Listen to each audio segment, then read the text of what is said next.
Hi అండి. నమస్తే. ఈరోజు మన కిచెన్‌లో గోంగూరతో 2 రకాల పచ్చళ్ళు ఎలా ప్రిపేర్ చేసుకోవాలో ఈ వీడియోలో మీకు చూపిస్తాను.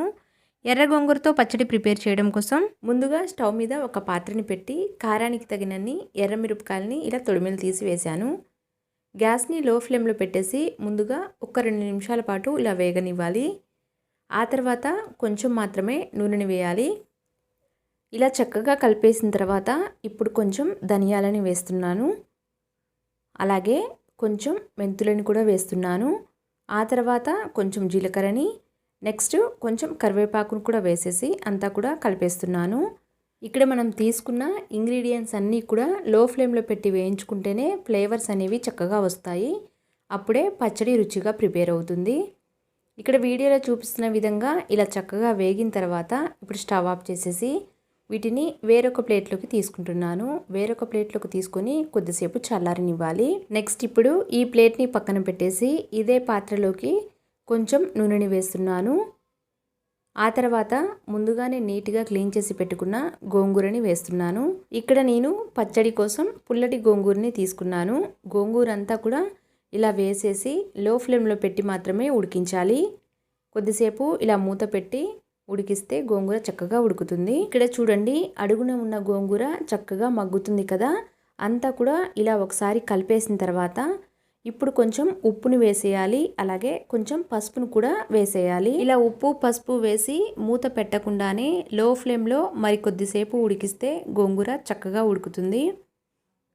ఇక్కడ చూడండి, వీడియోలో చూపిస్తున్న విధంగా గోంగూర అంతా కూడా ఇలా ఉడికిన తర్వాత ఇప్పుడు స్టవ్ ఆఫ్ చేసేయాలి. స్టవ్ ఆఫ్ చేసేసి పూర్తిగా చల్లారనివ్వాలి.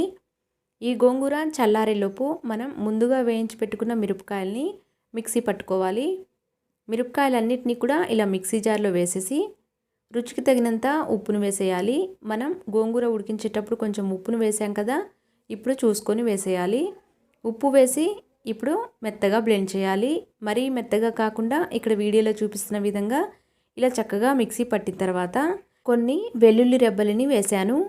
1-2 సార్లు ఇలా బ్లెండ్ చేసిన తర్వాత ముందుగా ఉడికించి పెట్టిన గోంగూర కూడా పూర్తిగా చల్లారిపోయి ఉంటుంది కదా, ఆ గోంగూరను కూడా వేస్తున్నాను. ఇక్కడ నేను మంట తక్కువ ఉండే మిరపకాయల్ని తీసుకున్నాను కాబట్టి మొత్తం కారం పొడిలోకి గోంగూరని వేస్తున్నాను. ఒకవేళ మంట ఎక్కువ ఉంటుంది అనిపిస్తే కొంచెం కారపొడిని పక్కకు తీసేసి గోంగూర వేసి బ్లెండ్ చేసిన తర్వాత రుచి చూసి తక్కువైతే అప్పుడు వేసుకోవచ్చు. ఇలా అంతా కూడా చక్కగా కలిపేసిన తర్వాత మూత పెట్టి పల్స్ ఇస్తూ వీడియోలో చూపిస్తున్న విధంగా బ్లెండ్ చేయాలి. ఇలా మిక్సీ పట్టిన గోంగూరని తాలింపు పెట్టుకోవాలి. ఇప్పుడు స్టవ్ మీద ఒక పాత్రని పెట్టి తగినంత నూనెని వేస్తున్నాను.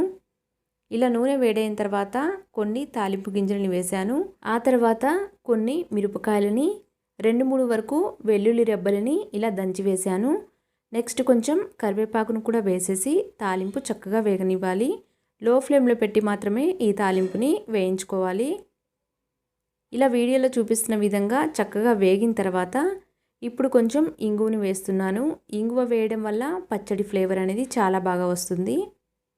అంతా కూడా ఒకసారి కలిపేసి ఇప్పుడు స్టవ్ ఆఫ్ చేసేయాలి. స్టవ్ ఆఫ్ చేసిన తర్వాత మనం ముందుగా మిక్సీ పట్టిన గోంగూర పచ్చడిని వేస్తున్నాను. ఇప్పుడు చూస్తే నూనె ఎక్కువ అనిపిస్తుంది కానీ అంతా కూడా చక్కగా కలిపేస్తే కరెక్ట్గా సరిపోతుంది. ఇలా పచ్చడి అంతా కూడా వేసిన తర్వాత నూనె చక్కగా కలిసే విధంగా అంతా కూడా కలిపేసేయాలి.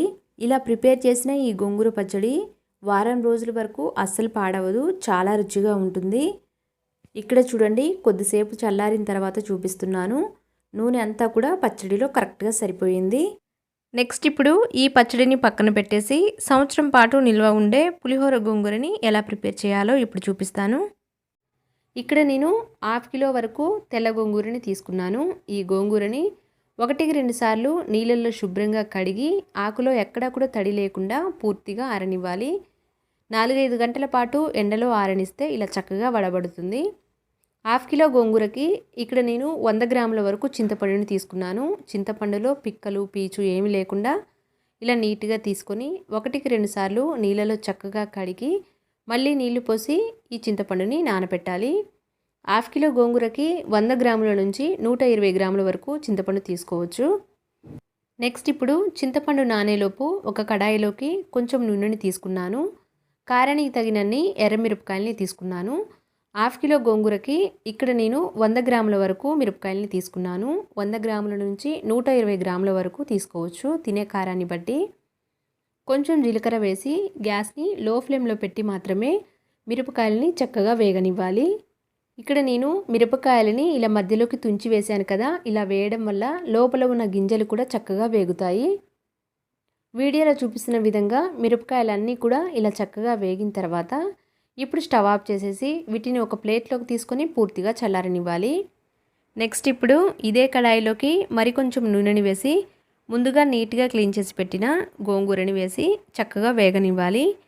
అయితే హాఫ్ కిలో వరకు గోంగూరని తీసుకున్నాను కదా, అంతా ఒకేసారి వేసి వేయించుకుంటే సరిగా వేగదు కాబట్టి సగం వరకు గోంగూరని వేసి గ్యాస్ని లో టు మీడియం ఫ్లేమ్లో పెట్టుకొని చక్కగా వేయించుకోవాలి. పులిహోర గోంగూర ప్రిపేర్ చేసేటప్పుడు గోంగూర ముదురుగా కానీ అలాగే మరీ లేతగా కానీ ఉండకూడదు. వీడియోలో చూపిస్తున్న విధంగా గోంగూర అంతా కూడా ఇలా చక్కగా మగ్గిన తర్వాత ఇప్పుడు స్టవ్ ఆఫ్ చేసేసి ఈ గోంగూరని ఒక ప్లేట్లోకి తీసుకొని పూర్తిగా చల్లారనివ్వాలి. నెక్స్ట్ మళ్ళీ ఇదే కడాయిలోకి మరికొంచెం నూనెని పోసి మిగతా ఉన్న గోంగూరని కూడా వేసి మగ్గించాలి. పులిహోర గోంగూర ప్రిపేర్ చేసేటప్పుడు ఆకులు ఎప్పుడూ కూడా వీడియోలో చూపిస్తున్న విధంగా ఇలా చక్కగా వడబడాలి. అప్పుడే పులిహోర గోంగూర రుచి చాలా బాగుంటుంది, అలాగే సంవత్సరం పాటు నిల్వ ఉంటుంది. ఈ గోంగూర కూడా వీడియోలో చూపిస్తున్న విధంగా ఇలా మగ్గిపోయిన తర్వాత ఇప్పుడు ఒక ప్లేట్లోకి తీసుకొని పూర్తిగా చల్లారనివ్వాలి. నెక్స్ట్ మనం ముందుగా నానబెట్టిన చింతపండుని స్టవ్ మీద ఉంచి మీడియం ఫ్లేమ్లో చక్కగా ఉడికించాలి. ఈ చింతపండు ఉడికించేటప్పుడు మరీ దగ్గరగా ఉడికించకుండా కొంచెం పులుసు ఉండే విధంగా ఉడికిస్తే పచ్చడి రుబ్బుకునేటప్పుడు ఈజీ అవుతుంది. ఇలా ఉడికిన తర్వాత ఇప్పుడు స్టవ్ ఆఫ్ చేస్తున్నాను. నెక్స్ట్ ఇప్పుడు స్టవ్ మీద మరొక కడాయిని పెట్టి కొంచెం మెంతులని కొంచెం ఆవాలు వేసి లో ఫ్లేమ్లో పెట్టి వీటిని కూడా నిదానంగా వేగనివ్వాలి. ఇక్కడ వీడియోలో చూపిస్తున్న విధంగా మెంతులు ఆవాలు ఇలా చక్కగా వేగిన తర్వాత ఇప్పుడు స్టవ్ ఆఫ్ చేసేసి వీటిని కూడా పూర్తిగా చల్లారిన తర్వాత మిక్సీ జార్లో వేసి మిక్సీ పట్టుకోవాలి. నెక్స్ట్ మనం ముందుగా వేయించిన మిరపకాయలు పూర్తిగా చల్లారిన తర్వాత మిక్సీ జార్లోకి తీసుకుంటున్నాను. ఇలా వేసిన తర్వాత ఉప్పుని ఇక్కడ 100 గ్రాముల వరకు తీసుకుంటున్నాను. పూర్తిగా వేయకుండా కొంచెం ఉప్పుని వేసేసి అలాగే కొంచెం పసుపును కూడా వేస్తున్నాను. వీటిని మెత్తగా బ్లెండ్ చేసుకోవాలి. ఇక్కడ చూడండి వీడియోలో చూపిస్తున్న విధంగా కారప్పొడి ఇలా ప్రిపేర్ చేసి ఒక గిన్నెలోకి తీసుకొని పక్కన పెట్టేసేయాలి. నెక్స్ట్ ముందుగా వేయించిన గోంగూరకు పూర్తిగా చల్లారాలి. అలాగే ఉడికించిన చింతపండు కూడా పూర్తిగా చల్లారాలి. చింతపండు ఉడికిన తర్వాత చూడండి ఇలా గుజ్జులాగా ప్రిపేర్ అవుతుంది. ఇప్పుడు గోంగూరాకుని మొత్తం ఒకేసారి వేయకుండా సగం వరకు వేస్తున్నాను.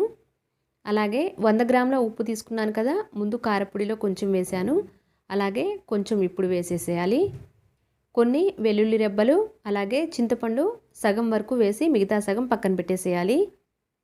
నెక్స్ట్ కారపొడిని కూడా సగం వరకు వేసేయాలి. ఇలా వేసిన తర్వాత అంతా కూడా ఒకసారి స్పూన్తో కలిపి ఆ తర్వాత మిక్సీ పట్టుకోవాలి. పులిహోర గోంగూర రుచిగా రావాలి అంటే మిక్సీ పట్టుకునేటప్పుడు కొంచెం జాగ్రత్తగా చూసుకోవాలి.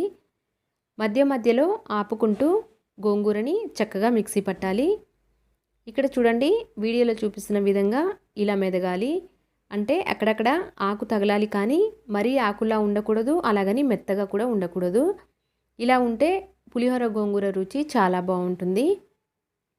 ఇలా మిక్సీ పట్టిన తర్వాత మళ్ళీ ఇదే మిక్సీ జార్లోకి మిగతా సగం ఉన్న గోంగూరని అలాగే ఉప్పుని నెక్స్ట్ కొన్ని వెల్లుల్లి రెబ్బలని మిగతా ఉన్న చింతపండు గుజ్జుని వేస్తున్నాను. అలాగే మిగిలిన కారప్పొడిని కూడా వేసేసి ముందుగా మిక్సీ పట్టిన విధంగానే ఈ గోంగూరని కూడా మిక్సీ పట్టేసేయాలి. ఇక్కడ నేను హాఫ్ కిలో గోంగూరకి 100 గ్రాముల వరకు ఉప్పుని 100 గ్రాముల వరకు చింతపండుని తీసుకున్నాను కదా. ఒకవేళ కొంచెం పులుపుగా ఉంటే తినడానికి ఇష్టపడే వాళ్ళైతే 120 గ్రాముల వరకు చింతపండుని 120 గ్రాముల వరకు ఉప్పుని తీసుకుంటే సరిపోతుంది. నెక్స్ట్ ఇక్కడ చూడండి రెండోసారి మిక్సీ పట్టిన గోంగూరని కూడా ఈ గిన్నెలోకి వేస్తున్నాను. మిక్సీ పట్టేటప్పుడు పచ్చడి గట్టిగా అనిపిస్తే నీళ్ళని బాగా మరిగించి పూర్తిగా చల్లారిన తర్వాత వేసుకోవచ్చు. లేదంటే చింతపండు ఉడికించేటప్పుడే కొంచెం నీళ్ళని ఎక్కువ వేసి చింతపండుతోనే కొద్దిసేపు ఉడికించిన తర్వాత ఆ చింతపండు గుజ్జుతో సహా వేసేయచ్చు. ఇక్కడ చూడండి ముందుగా వేయించిన మెంతులని మిక్సీ పట్టి ఆ మెంతి పొడిని కూడా వేసి వీడియోలో చూపిస్తున్న విధంగా పచ్చడి అంతా కూడా ఇలా చక్కగా కలుపుకోవాలి. ఇలా ప్రిపేర్ చేసిన ఈ పచ్చడిలో నుంచి సగం వరకు తాలింపు పెట్టడం కోసం స్టవ్ మీద ఒక గిన్నెని పెట్టి తగినంత నూనెని వేసేయాలి. నూనె కాస్త వేడైన తర్వాత కొన్ని తాలింపు గింజల్ని వేసాను.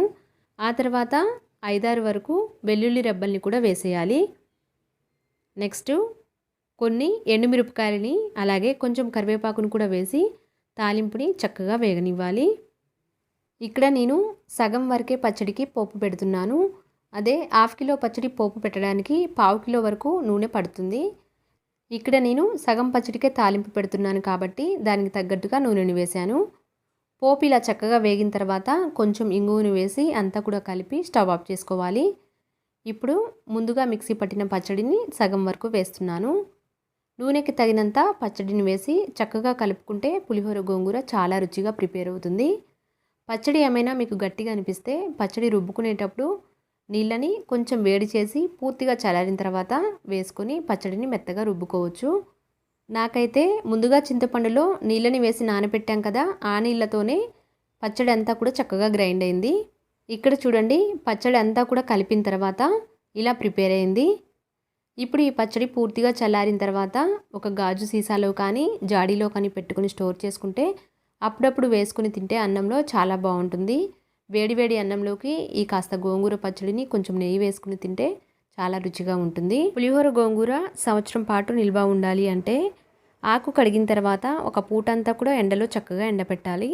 ఒకవేళ ఎండ లేకపోతే ఒక రోజంతా కూడా ఫ్యాన్ కిందే ఆరనివ్వాలి. ఆ తర్వాత వేయించుకునేటప్పుడు కూడా చక్కగా వేయించుకోవాలి. నెక్స్ట్ 1/2 కిలో గోంగూరకి 120 గ్రాముల వరకు చింతపండు తీసుకుంటే 120 గ్రాముల వరకు ఉప్పు, 120 గ్రాముల వరకు కారం తీసుకోవాలి.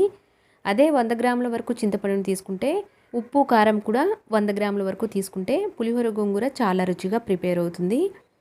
ఇక్కడ చూడండి, తాలింపు వేగా మిగతా పచ్చడిని ఒక గాజు సీసాలో కానీ లేకపోతే ఇలా జాడీలో కానీ పెట్టి స్టోర్ చేసుకోవచ్చు. అంతే అండి. Thank you for watching.